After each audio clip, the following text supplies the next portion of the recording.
अस्सलामुअलैकुम। Gold news के साथ मैं हूं मरिहा राजपूत और मैं हूं सुमन राजपूत। गोल्ड हेडलाइंस से आपको आगाह करते चलिए। मुस्लिम लीग नून की नायब सदर मरियम नवाज इस्लामाबाद में मीडिया से गुफ्तगू कर रही हैं। इस वक्त आपको लिए चलते हैं इस्लामाबाद, जहां मीडिया से मरियम नवाज की गुफ्तगू हो रही है।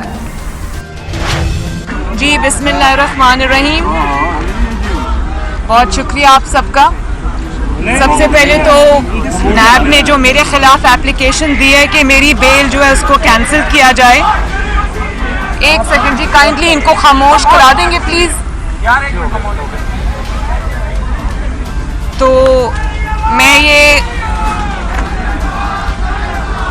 ये चाहती हूँ कि जिस शख्स में मेरी बेल कैंसिल करने की नैब में जो दरख्वास्त लिखी है, मैं उस अपने हमदर्द को नैब में देखना चाहती हूँ कि वो हमदर्द कौन है मेरा नैब में, और कौम को भी वो चेहरा दिखाना चाहती हूँ कि किस अक्लमंद ने वो दरख्वास्त लिखी है जिसमें उन्होंने कहा कि मरियम ऐसे अदालत में आती हैं, ऐसे जाती हैं, ये खाती हैं, ये पीती हैं, ऐसे सलाम करती हैं, ये बात करती हैं। तो मुझे उस दरख्वास्त को जब मैंने पढ़ा तो मुझे ऐसे लगा जैसे बच्चे डर रहे हैं, और मैं ये समझती हूँ कि उसका चेहरा उस शख्स का जिसने ये दरख्वास्त लिखी है कौम को दिखाया जाना चाहिए, ताकि हमें पता चले कि ये इतना इंटेलिजेंट और सुपर इंटेलिजेंट इंसान कौन है जो अपनी दरख्वास्त के ज़रिए नैब पूरी कौम को ये बता रहा है कि मरियम ने जो एप्लीकेशन सबमिट की है जनरल फैज़ के ख़िलाफ़ इस्लामाबाद हाई कोर्ट में, उसका हमारे पास कोई जवाब नहीं है। और उसके जवाब में वो ये कह रहे हैं कि क्योंकि मरियम ऐसे फैक्ट्स को सामने ला रही है जो उनके केस को और पूरी सिश को डिमोलिश करता है, लिहाजा मरियम को जेल में डाला जाए। और मैं चाहती हूँ कि उसका चेहरा कौम को दिखाया जाए ताकि हम उसको 21 नहीं 22 तोपों की सलामी पेश करें जी। और अब आप मुझे, चाहे आपको ये पता होना चाहिए, दरख्वास्त देने वालों को भी पता होना चाहिए, जो भी उस दरख्वास्त के पीछे है उसको ये पता होना चाहिए कि अगर ये मुझे डराने के लिए है तो आपको ये इल्म होना चाहिए कि अल्लाह का शुक्र है मैं ना आपकी गिरफ्तारी से डरती हूँ, ना आपके जाली मुकदमे से डरती हूँ, ना आपके जाली केसेस से डरती हूँ, ना मैं नैब से डरती हूँ। और ये अगर वो समझते हैं कि वो इसके ज़रिए मुझे डरा लेंगे तो उनकी भूल है। बिल्कुल इंशाअल्लाह ताला मुझे इससे कोई फ़र्क नहीं पड़ता। आप करें मुझे गिरफ्तार, करें मेरी बेल कैंसिल, ताकि दुनिया को पता चले कि आप सच से कितना डरते हैं। मैडम ये बताइएगा, एक जलसे में आपने कहा था कि नवाज शरीफ ने जो 2 अभी सिलेक्टेड और सिलेक्टर्स एक पेज पे उनके टुकड़े कर दिए, अब 2-3 दिन से वही शशुपन जारी, तो क्या आप लोग कामयाब हो गए उस एक पेज वाले को तोड़ने में? सच को एक ना एक दिन सामने आना होता है। सच को आप कुछ देर के लिए ताकत से दबा तो सकते हैं, लेकिन the truth has to prevail, and इंशाअल्लाह ताला वो दिन दूर नहीं है। बल्कि नवाज शरीफ साहब ने जब ये कह दिया था कि मैंने अपना मुकदमा अल्लाह ताला पे छोड़ दिया, तो सबसे बड़ी ताकत अल्लाह ताला की।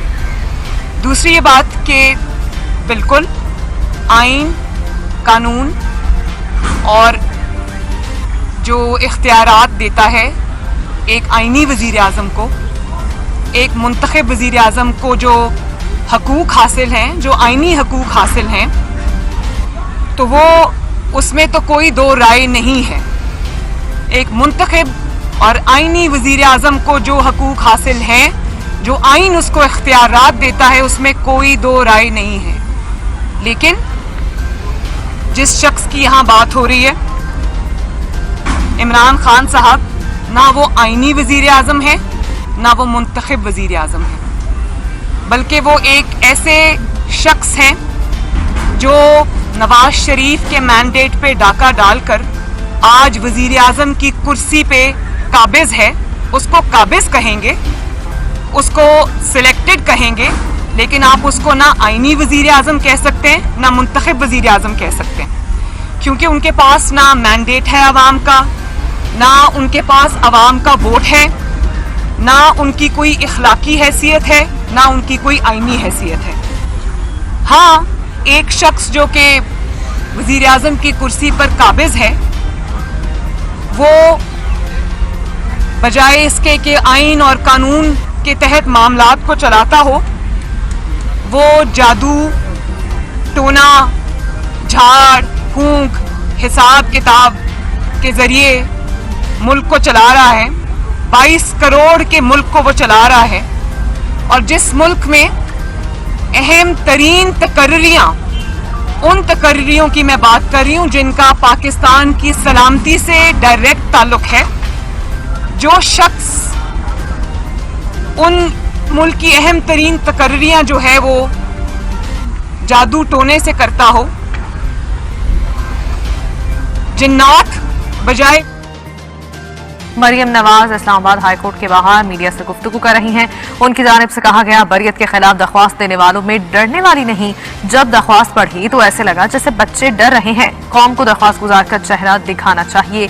नैब ने मेरी बेल खारिज करने की दरख्वास्त दी है। चाहती हूँ जिसने मेरे खिलाफ दरख्वास्त दी है उस हमदर्द को कौम के सामने लाया जाए। देखना चाहती हूँ कि किसने मेरी बरियत के खिलाफ दरख्वास्त दी। उनका जादू टोना सक्सेसफुल है, हिसाब किताब सक्सेसफुल है, वो जो जंतर मंतर जिसको कहते हैं वो सक्सेसफुल है, तो वो अवाम की भलाई के लिए क्यों इस्तेमाल नहीं होता? वो जो जिन्नात की असिस्टेंस है या जंतर मंतर जो हैं, वो सिर्फ अहम तरीन तकर्रियाँ करने के लिए ही क्यों इस्तेमाल होते हैं? वो इस चीज़ के लिए इस्तेमाल क्यों नहीं होते कि अवाम से महंगाई का बोझ कम किया जाए? अवाम का अगर इतना ही कामयाब है वो तरीक़ाकार, तो वो फिर आटा सस्ता करो, उससे चीनी सस्ती करो, उससे पेट्रोल सस्ता करो, उससे डीजल सस्ता करो, उससे अपनी कारकर्दगी को बेहतर बनाओ। तो बात यह है कि ये ना अपने आईनी इख्तियारात के इस्तेमाल का मसला है, ना ये वज़ीर आज़म के इख्तियारात के इस्तेमाल का मसला है, ना ये किसी जमहूरियत का मसला है, ना किसी जमहूरी असूल का मसला है, ना ही ये कोई आईनी किरदार का मसला है। ये अपनी ज़ात को और अपनी हुकूमत को चंद दिन और मोहलत देने का नुस्खा है। समझ नहीं आ रही, पूरी कौम को समझ नहीं आ रही कि आपने पूरे मुल्क को एट अ ग्राइंडिंग हॉल्ट आप ले आए हैं। पूरा मुल्क इस वक्त बंद है, इदारों का, मुल्क का तमाशा बन चुका है, सिर्फ इसलिए कि एक शख्स को आपने रिटेन करना है, क्योंकि वो आपकी हुकूमत चलाता है, वो आपके अपोनेंट्स को के लिए अखाड़ पछाड़ करता है। तो समझ नहीं आ रही कि ऐसा क्या मामला दरपेश आ गया? क्या कौम को आपने बेवकूफ़ समझ रखा है? आप समझते हैं कि आपकी इन हरकत और सकनात का कौम को इल्म नहीं है कि इसके पीछे बात क्या है। और जब आप ये कहते हैं कि हम कल पढ़ रहे थे कि वज़ीर आज़म का आईनी हक होता है, इख्तियार होता है, आज आपको वोट को इज्जत दो याद आ गई है, तो मैं आपको ये बता दूं कि आपको नवाज शरीफ बनने की कोशिश भी नहीं करनी चाहिए। नवाज शरीफ जब वोट को इज्जत दो का नारा लेकर मैदान में आया था तो वो मुंतखब वज़ीर आज़म था, वो आईनी वज़ीर आज़म था, वो अवाम के वोट से आया था, वो एक बहुत लंबी जिद्दोजहद तय करके आया था, उसकी एक बहुत बड़ी आईनी स्ट्रगल थी जो उसकी ज़ात के लिए नहीं थी। उसकी ज़ात की उसने कुर्बानी दी, उसने अपनी हुकूमतों की कुर्बानी दी, लेकिन आइन के लिए, पाकिस्तान के अवाम के लिए और वज़ीर आज़म के ऑफिस की इज्जत के लिए उसने अपनी हुकूमतें कुर्बान कर दी। और उस तरह की जो स्टेटस है वो अचीव करने के लिए, वोट को इज्जत दो का नारा लगाने के लिए आपको जेलें बर्दाश्त करनी पड़ती हैं। आपको मैं डिक्टेशन नहीं लूंगा कहना पड़ता है और फिर उस पर कायम रहना पड़ता है।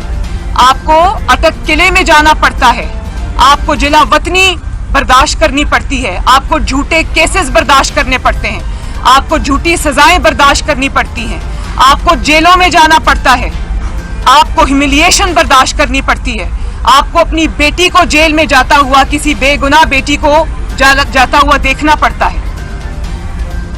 तो आप इमरान खान साहब से मैं ये पूछना चाहती हूँ कि उनकी सियासी पहचान क्या है, उनका सियासी तशख़्ख़ुस क्या है? उनका सियासी तशख़्ख़ुस और उनकी सियासी पहचान और उनका सियासी तारुफ जो है वो है मुंतखब हुकूमत के खिलाफ साजिश करना, मुंतखब हुकूमत और मुंतखब वज़ीर आज़म के ऑफिस के बाहर 124 कितने दिन 120 दिन का धरना देना, 126 दिन का धरना देना, और कहना कि वजीर आजम को मैं गले से घसीट कर निकालूंगा और लोगों को ये बताना कि एम्पायर की उंगली उठने वाली है, और उसके बाद नवाज शरीफ के मैंडेट को छीनना और उस पर काबिज हो जाना अवाम के इख्तियार के ऊपर, वोट की हुर्मत को पांव के नीचे कुचल के आना, अवाम के वोट की पर्ची को पांव के नीचे कुचल के आना, साजिश करना, आपकी तो पहचान ये है।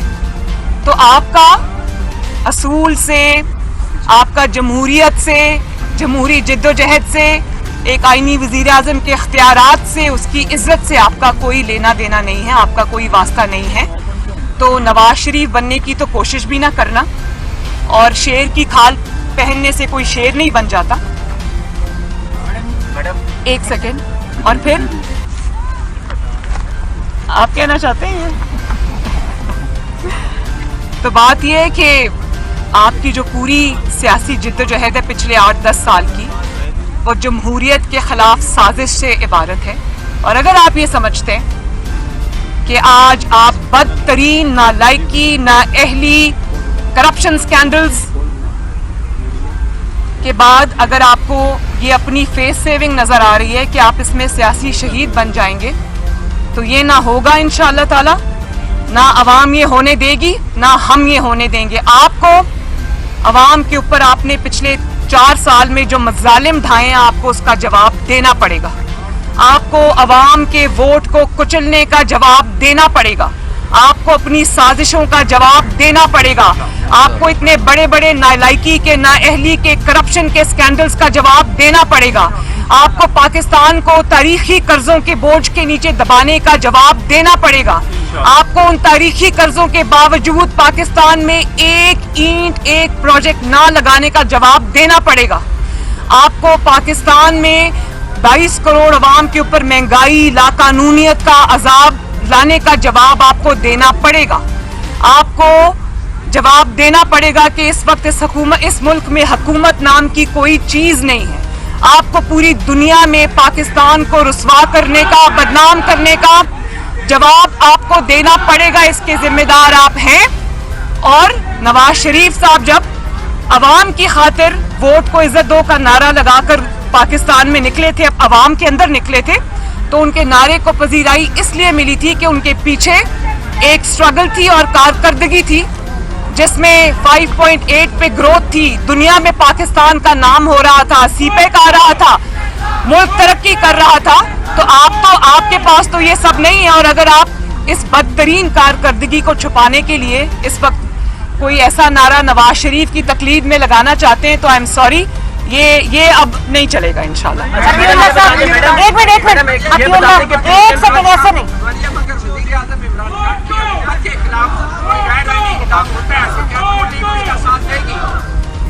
मैंने आपको पहले ही बता दिया कि गैर आईनी जो इंसान जिसका नाम इमरान खान है, वो आईनी और मुंतखब वजीर आजम नहीं है, और वो आइन को रोंद के आया है, वो आइन का मुजरिम है, उसको वो जवाब देना पड़ेगा पहले। अच्छा मैडम, ये बताएं कि पीडीएम की दो बड़ी जमातें हैं। एक सेकंड।